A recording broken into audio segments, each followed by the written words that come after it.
I'm guessing if you're in this room that you probably spend a fair amount of time working with groups, right? So you are either a trainer of the materials here and or a facilitator of other kinds of group processes in your organizations or your communities. Maybe you're the leader that really actively engages and involves your team. Or maybe, to quote a line from the influencer training, you're a professional cat herder, okay, like many of us are in the type of the work that we do. So much of, I think, what rides on our ability to have these kind of successful impacts is how we facilitate the process. And I know probably you know the dictionary definition of facilitate. Does anybody know? To make easy. Okay, so what we're trying to do is recognize how can we, as facilitators, make it easy to learn, to apply, to really have the kinds of success and impact that we have. So as I've developed my facilitation skills over the years and honed them a little bit, I always sort of refer back to a model I learned many years ago. It's a very, very simple model, but it's a really powerful framework to really think about how can I be a more effective facilitator and facilitate learning, facilitate outcomes, et cetera.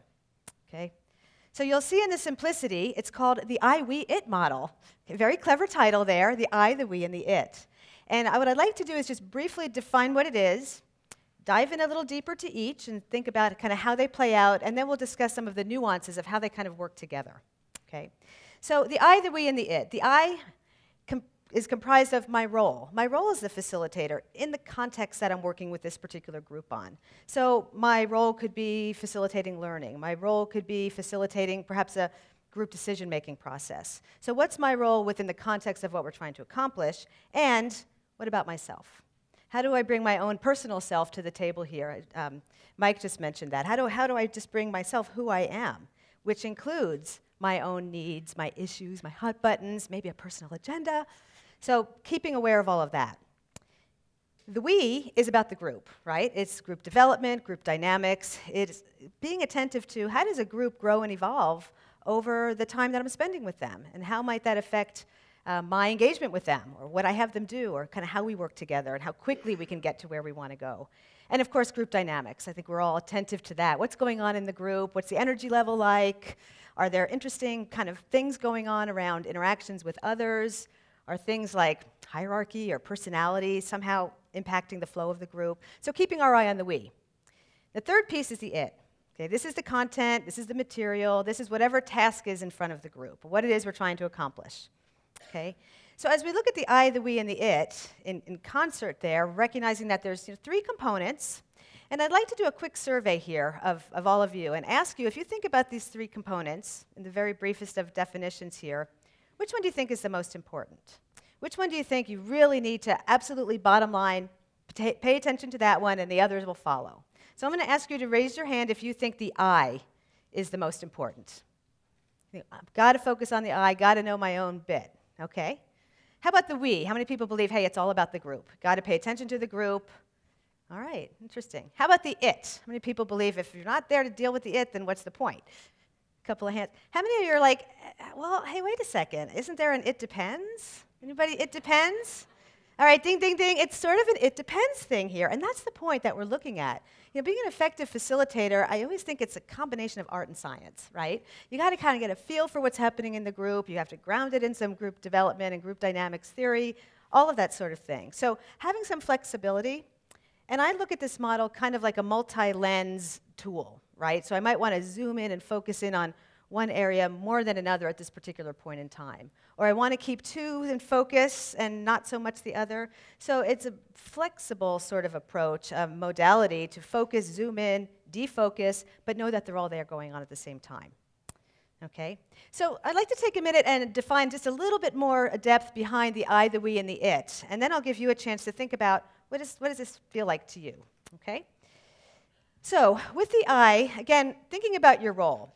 For right now, I'd like to tap into our shared experience here, role of the facilitator of learning. Many of us deliver the Vital Smarts product, so our job is to create a learning space and make that happen. So a couple key things to keep in mind, and this isn't new to any of you, and I'm sure you do this as a matter of course, but it does help me give myself a touch point almost to recognize, am I staying within the kind of boundaries of the role that I believe I ought to have? So it's things like guiding the group's learning.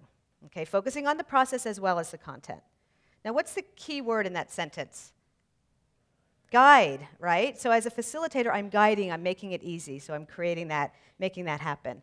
And a big piece of that, as we all know, is creating a safe environment for learning to occur. Okay, so my role is to make sure that it's okay to explore and to push and to question, that sort of thing. Okay? I think even more important than in some other scenarios, okay? So creating that safe environment. And stimulating discussion. We want to make sure the group is talking to one another, so my job is to help make that happen, to be a catalyst for that. Okay? And think about ways that I can do that, to get them talking to each other, to get them answering each other's questions. Okay? And then, of course, modeling the principles and skills that we're teaching them. They're watching us. When we're in that role and we're putting ourselves in that role of their guide, they're watching how we're doing it. So I always have to kind of reflect and assess, how am I doing with that? Am I really modeling the skills in a way that I want to see them in action? Now, the last bullet here is what my role is not.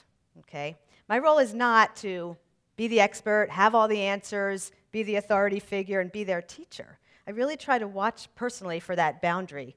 I don't want to give long lectures. I don't want them to always defer to me and what my opinion about some of this stuff is. So when you think about your role, it's what I do and what I don't do, what I am and what I'm not, okay, as it relates to the context of whatever it is you're trying to facilitate.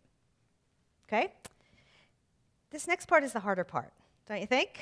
This is start looking at myself. What are my own kind of issues and needs? Perhaps I have a need to be liked, or I want people to think I'm great, or I want to, be looked up to, or be considered the expert or the smartest one in the room. And being aware of some of our own needs, issues, concerns around that is important because we want to be able to manage them. It's not bad to feel that way. It's not bad to want to be liked, or to be the smartest one in the room, or anything like that. It's when does it start getting in the way? When does it start getting in the way of the group's work and the group's journey towards their own outcome? So being able to first look in and be honest with yourself, start with heart, all of that, be honest with yourself, and then keep it in check and manage it the way that you want to. So what do I really want, right? What am I really trying to do here? Be the greatest facilitator they've ever seen, or help them really learn some skills that can change their lives for good? Okay, so that's a constant iteration. The other piece about myself and recognizing my own stuff is challenging my own comfort zone. I mean, we've all been in the position, right, where you're thrown a really challenging curveball, you're not sure how to handle it, you're kind of put on the spot, or there's some really uncomfortable issues going on in the group, and it makes us nervous. So recognizing your own comfort zone, do you tend to go to silence or violence, avoid conflict, take it on, be ultra direct, and then recognize how can I step out of my comfort zone in service of the group. And that's a hard one. I'm challenged with that all the time. But keeping in mind, where am I coming from? And I don't want to get in the way of the group. I guess that's the bottom line. Okay, so how can I challenge my own self so that I can serve the group in that way? And then, of course, being authentic with my own successes and failures. And I don't mean here just the great stories that we tell about our own experience using some of these skills and where we've maybe blown it or had a wonderful outcome. But sometimes in the moment, like in that facilitation experience, we maybe don't do the best job, or we missed an opportunity, or we blurted something out that maybe we probably shouldn't have. And how do we address that, own that, and again, model that authenticity? Okay, so that's the I, when you think about all the nuances behind that. Okay? All right, let's talk a little bit about the we. This one I think many of us are very comfortable with, we're very skilled at, and there's a couple of things just to kind of pinpoint here. I'm sure many of you are familiar with Tuckman's model of group development. The forming, storming, norming, performing. Yes? Okay. So the challenge here, I think, especially in a training environment, is to think about how does that play out even when I'm with a group for 4 hours, or 8 hours, or 16 hours, and recognize that they will grow and change and open up, and they will go through these stages. They might look a little different than a T group or something like that. They'll look a little different as they show up, but yet they still will happen. So informing myself around that is important for 2 reasons. One, we want to be able to recognize that you can't push people too fast, right? They have to form, they have to acclimate themselves to the group, they have to know what we're doing, who's here in the room with me, before they're going to put it all out there. Okay, so there has to be that forming stage that allows that comfort level. The other piece why it's important is to think about ways you can accelerate that. Okay, how do you accelerate that in your 4, 8, 16-hour experience with them to get them to the place where they are really creating a learning environment? So they go through the storming where it's okay to have a different opinion or to disagree or to think that wasn't handled well, and manage through that so that it get to that place of some high performance as a learning community, even in 4 or 8 hours. Okay, so keeping that in mind as you think about noticing what's going on with the group. And then, of course, the observation process. So what is happening in the group? Are you tuned into the energy? Are you watching for some nuances, both verbal and nonverbal? And for me, I look for patterns. If I see something interesting happen over there, I'm like, huh, that's interesting. Kind of file it away. Keep going, don't have to do anything about it. And notice it again. And then it happens over here. And then I'm starting to think, huh, what's going on here? And then what do you think my next question is? What's my role in the problem? Oh, dang, yes. That could be a very good question. And what am I going to do about it, right? Am I going to do anything about it? So it's kind of the opportunity to intervene as necessary. Okay, so the thing about intervening as necessary, too, part of this is also asking is, why am I intervening? Sometimes I notice something going on, and it's just bugging me. It's bothering me. I'm the one who's irritated by it. But then if I sort of keep this in mind, I'll say, okay, well, it's bugging me that this is going on, but is it getting in the way of the group? Do they seem bothered by it? Are they still engaged? Are they still? So maybe it's my issue here. So I have to make a choice. If I'm going to intervene in some way, whose purpose am I really serving here? Whose needs am I serving? Okay, so looking for those opportunities to intervene in a way that's going to move the group towards its goal, because ultimately that's what you're there for. And this is the connection with the I in your comfort zone. Sometimes it's hard to do that, to step in and address those issues. But again, what are you really after in the long term? It helps to put those things together. Okay?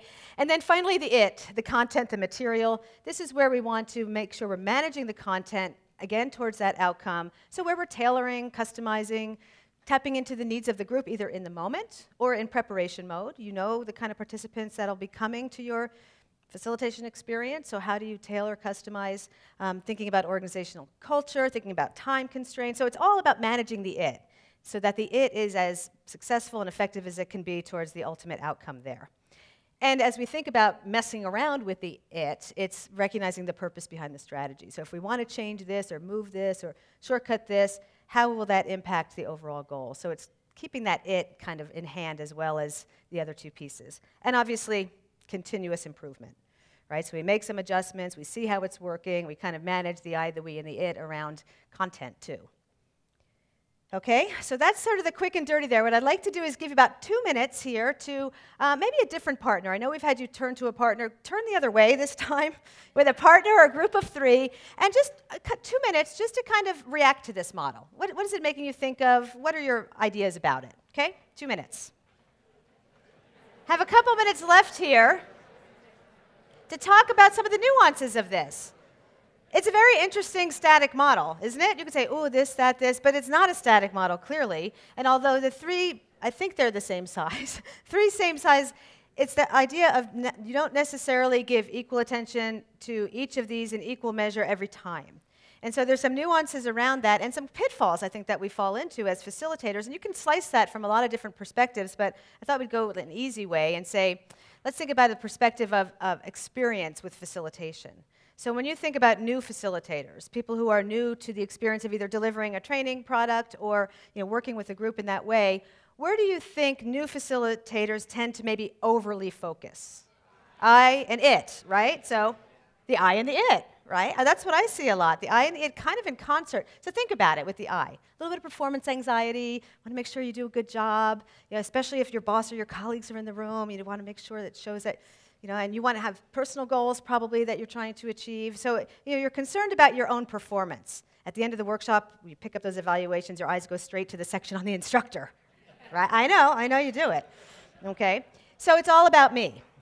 And then the it comes in because I'm so concerned about the content. Do I know the material well enough? Am I going to remember things? Am I going to click the buttons in the right way? And so the I and the it kind of coerce to get us kind of overly focused there. And haven't you seen something like this? Someone is up there facilitating, and next thing you know, they're kind of like, they're talking to their slide, and they're really expounding on the points, and they're getting into, they're really thinking about it, and they're sharing their, so it's like, oh yeah, there's a group here too.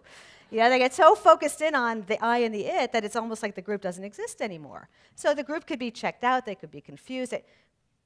Okay, so that's a very common pitfall. So as you're a new facilitator or new to something, keep the 3 frames in reference. Okay, what about seasoned facilitators? Where do you think some of their blind spots might be or be overly focused on? Also could be the I, a little bit of the we, A little bit. Yeah, there's some interesting combinations that I think tend to happen. I've found myself falling into these traps of too. So the first one I'll talk about is the we. Some of you said the we. Sometimes I'm just so into this group process, right? I am so wanting this group to love this and to get every shred of every moment and I'm processing the group's process. And next thing you know, what's happened? It's 5 o'clock, right? You're still on Start with Heart or something like that. You know, we sometimes compromise the content because we just get a little too far into managing the group dynamic. Or if there's issues and concerns coming up with the group, we just don't manage that part well enough to be able to get back on track. And this doesn't just happen in training programs. I think we've all been in facilitation environments where we get too much into the group's process. There's probably ways to manage that so that you're still accomplishing your goals or renegotiating your goals. What do we have a different outcome there? Do we need to shift to a different thing? So the we and the it, sometimes we tend to impact one another, and then we get off track a little bit. And I think sometimes, too, I heard many of you say the I. And how does that show up? Lots of ways. We get so into our own experience of being this wonderful guide, right, and into our own awesome stories. And next thing we know, it's all about us, and we never really intended it to be that way. And we kind of slip into that. We get so caught up that we lose sight of what's happening with the group, or we have missed the point on some of the content. Okay, so as we think about the I, the we, and the it, the idea is have it be a dynamic model where the little twirly things are happening. And I use the lens analogy a lot with this. So sometimes you might want to focus in stronger on one rather than the other because that's what's needed, but not to the exclusion. So when you have a camera, you can sort of lens in or zoom in, but you can still see sort of the fuzziness. So that's one way. You want to avoid being so drilled in that you can't see anything else, and it's like this. And so that analogy works, but I was thinking about this last night. I'm like, what's sort of a juggling analogy you could use here, too? It's like 3 balls in the air a little bit. And I should have learned how to juggle, because it would have been really entertaining right now for me to demonstrate it for you. I don't know how to juggle. That'll be my to-do list. I'm sure some of you do. But when I watch people juggle, one of the things that I notice is, they're not looking at each ball, like throwing this ball, watching it, and coming all the way here, right? Where are jugglers' eyes usually? It's kind of like right here. So a ball's going up, and they're looking at that, right? And they're not overly looking at that. It's there. Still sort of see the other 2 balls. You can feel the other 2 balls, right? So there's always motion, and you're always touching all of these 3 points, but at one point in time, you've got to be looking at one. So when you think about that juggling or the focusing, I think that as we challenge our own selves to step up to the incredible opportunities and possibilities, as Joseph said this morning, is to think about how we are the conduit for that, and how can we kind of up our own facilitation game. Thank you very much.